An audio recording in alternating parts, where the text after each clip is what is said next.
Good day, Philippines. We're from University of Mindanao, FM. I am Eldray Taya together with my team.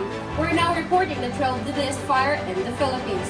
First, we have a wig factory in Marikina, reported by Herbert Matthew Muno.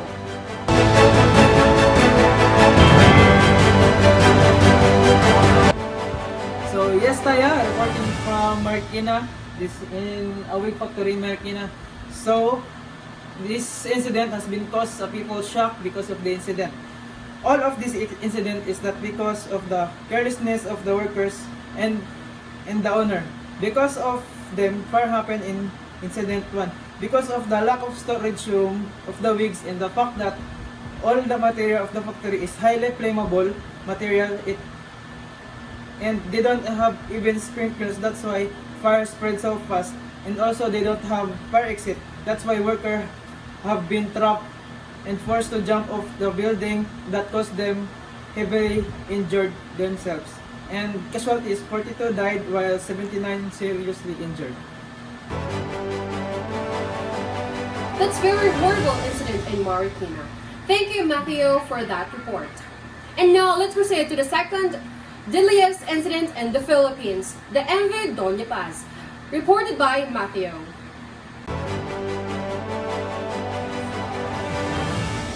Yes, Taya. MV Doña Paz. So, in this incident has been caused maritime people trauma.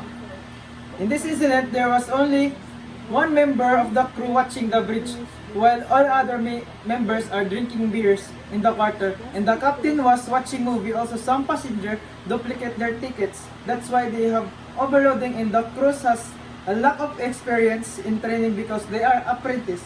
And there was no life jacket, and the ship has no fire prevention plan. That's why all of them was rattled and panicked because of the incident was the considered as the deadliest isolated maritime disaster ever. Casualties estimated death toll of 4,385 and 26 survivors. Thank you, Matthew, for that report. And now let's proceed to the third fire incident, the ozone disco, reported by Herbert. Yes, Taya. Ozone disco. It is clear the building is lack of permit due to that they don't follow the protocols of the building codes. And the biggest issue that they just don't even care that the wire was already smoking and no one prevented it to spread. And the fire was spread faster, and the people inside in the disco was rattled, and they push each other to the door, and because the door can only swing inside, they have been trapped, so that many of them died in that incident. Also, the building has no fire exit and no sprinklers. Casualty, 162 died and 95 injured. Thank you so much, Herbert Matthew Nuho, for that report. And now let's go for the fourth incident, the Bahay Kalinga incident, reported by Ramos. Yes, Taya, thank you. This is Steven. Bahay Kalinga. A fire started at Bahay Kalinga Orphanage in Paco, Manila on December 4, 1998. Due to poor electrical wiring, most of the children and their caregivers were still sleeping around 2 a.m. There were 70 persons within the establishment that night, and 28 of them died, the majority of which were orphanage. Thank you so much for that report, Ramos. And now let's proceed for the fifth incident, the Manor Hotel, reported by Davanoy. Yes, Taya, thank you. This is Steven. The Manor Hotel. The cause of the fire in the Manor Hotel, according to the initial report, also suggests it may be overheating of an air conditioning unit. An alternate theory suggested that there was a short circuit in ceiling of the third floor stock room. Firefighters attempted to save trapped occupants by sewing the iron bars in the hotel room's windows. With a death total of 74 people, it is considered to be the second worst structural fire in the Philippine history. Back to you, Taya. Thank you so much for that report, Mr. Davin Roy Ramos. And now let's proceed for the sixth incident, the bed and breakfast pension reported by Rabutan. Yes, Taya, thank you. Fire incident happened in bed and breakfast pension that occurred on Sunday, December 19, has killed 16 people, including a nursing graduate who were supposed to take the nurse licensure exam. Initial investigation reports revealed that some of the victims were trapped on the top of the floor. The raised pension's house would cause fire at around 1 a.m. Sunday. It took several hours before firefighters were able to recover the bodies. Most of them are unrecognizable due to the severity of burns. Dozens of guests and hotel staffs were rescued by firefighters and policemen, while the others managed to escape on their own. Back to you, Kaya. Thank you for that report, Mr. Butan. And now let's proceed for the seventh incident, the Gaisano Capital South reported by Lovely. Yes, thank you. The fire incident happened at Gaisano Capital South. A major shopping mall in the city's downtown areas was razed by fire. The five-story Gaisano Capital South shopping mall caught the fire around 12:40 a.m. and firefighters still continue fighting the blaze as of the last night. In initial investigation, one of the head of security, which is Guillermo, said when conducting the rounds, one of the guards spotted smoke from the receiving area of the mall, which is located at Colon Street, corner Leon Kilat Street. The alarm immediately called out the Cebu City Fire Department, which then sent all fire trucks throughout the city of the scene. Back to you, Taya. Thank you so much for that report, Mr. Butan. And now let's proceed for the eighth incident, the Ever Gotesco Mall of Caloocan reported by Lovely Rabutan. Yes, Taya, thank you. The fire incident happened in the Ever Botasco Mall of Caloocan. Was burned at the ground on March 17, and after a fire that burned for 20 hours was abandoned and declared a no-go area by the city official. A short time after, while the building was being secured by builders, the mall roof collapsed. According to the initial interview of City Fire Marshal Superintendent Oscar Diaz said that investigation showed the fire broke out from one of the shoe stall on the ground floor of the four-story building. Diaz said mall guards prevented the firefighters from getting into the burning mall because we are not ordered not to let anyone in. Mall management allied softened their stand yesterday and allowed ARSON investigation to go inside the mall. That's all. Thank you. Now, let's proceed to the 9th deadliest fire incident in the Philippines, which is the slippery factory of Kentex Manufacturing in Valenzuela. Reporting by Taya. Thank you, Mr. Butan. And I am here to report that the slipper factory of Kentex Manufacturing in Valenzuela was completely destroyed by fire on May 13. The 7-hour fire claimed the lives of 72 workers. Only 45 workers managed to get away. The first-level welding operation that started the fire resulted in an explosion of volatile chemicals used in the manufacture of rubber.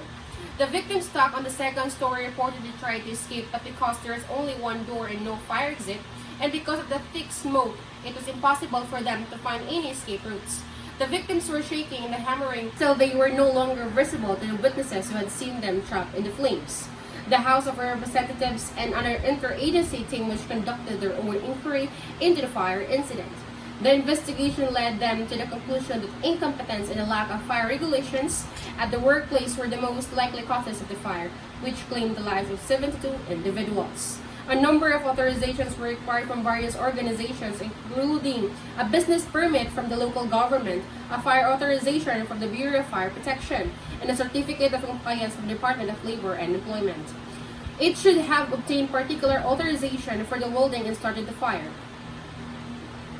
As part of the arrangement to repair our shutter doors, we also believe that they would get the relevant licenses and authorizations. However, according to the BFP, the plant does not have a permission from them, they notify the facility or issue a warning that they must comply by July, the violation of the time, according to the BFA officer Ayan Lunas. This is LJ Taya reporting. Thank you.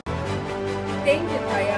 Now let's proceed to the 10 deadliest fire incident in the Philippines, which is the Parola Compound, Tondo, Manila, reporting by Ella Taya. Thank you, Ms. Lovely. I'm here to report about the Parola Compound, Tondo, Manila incidents. According to authorities, 10,000 families were forced to flee their homes after a 12-hour-long fire in Metro Manila and also killed more than 5 people. The capital of the Philippines damaged more than 5,000 homes around 6 o'clock in the evening. A fire started at the Parola compound in the slum district of Tondo. According to the Bureau of Fire Protection, the fire started on Monday and fueled by winds from Manila Bay, quickly spread across the more than 1 hectare area. The agency claimed that one of the reasons it took up the firefighters so long to put out the fire was because they had trouble navigating the small alleyways.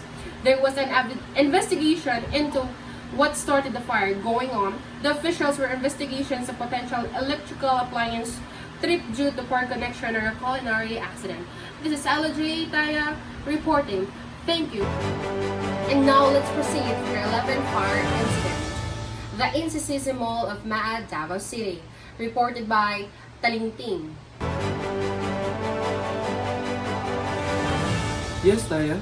Thank you.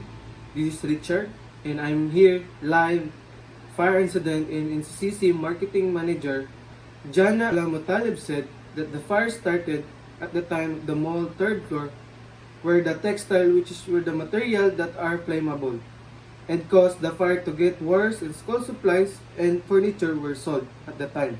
And the establishment were still closed to the public except for the grocery store and the SSI office located to the 4th floor above where the fire started. The VP Regional Office, Davao, received the radio call at the time 10 a.m. with the first unit arrived at the scene 6 minutes later. At the time, some part of the mall began to fall apart. Eventually, the logo of the mall was born as well due to intense heat of the fire. At least 6 people rescued were treated to the Southern Philippine Medical Center for unspecified injury. The probable cause of the fire was faulty electrical wiring due to malpractice of the renovation of the mall third floor. At least 38 people were trapped inside the mall, mostly employees of the market research firm Service Sampling International, in short SSI. That's all. Back to you, Taya. Thank you, Talingting. And now let's proceed for the last 12 deadliest fire in the Philippines. The Manila Pavilion Hotel, reported by Richard.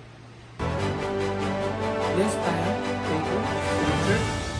And I'm here live fire incident in Waterfront Manila Pavilion Hotel Casino caught fire on March 18, 2018, which claimed the lives of 6 Philippine Amusement and Gaming Corporation, in short PABCOR, personnel as stated by the Bureau of Fire Protection. They declared the incident was pure and accident due to improper electrical wiring.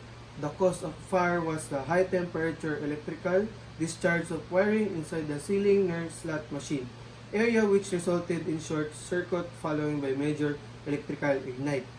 The fire that hit in the Manila Pavilion Hotel and Casino on UN Avenue in Manila, official initially stated that 4 people were killed by smoke inhalation and were revived in critical condition, but the number increased to 6 as more victims were found died. At least 3 fatalities occurred when the casino employees, including the security, were trapped by the smoke in the casino treasury room. With the final count in the building, fire caused 6 fatalities and sent 23 people to the hospital at its range of 9 hours. These 23 people is non-fatal injury. That's all. Back to you, Taya. Thank you, Richard Talingting, for that report. This is LJ Taya. And this is Herbert Matthew Imo. And this is David Ray Ramos. And this is Melissa. This is Richard Mercy Talinting from And we are University of Mindanao.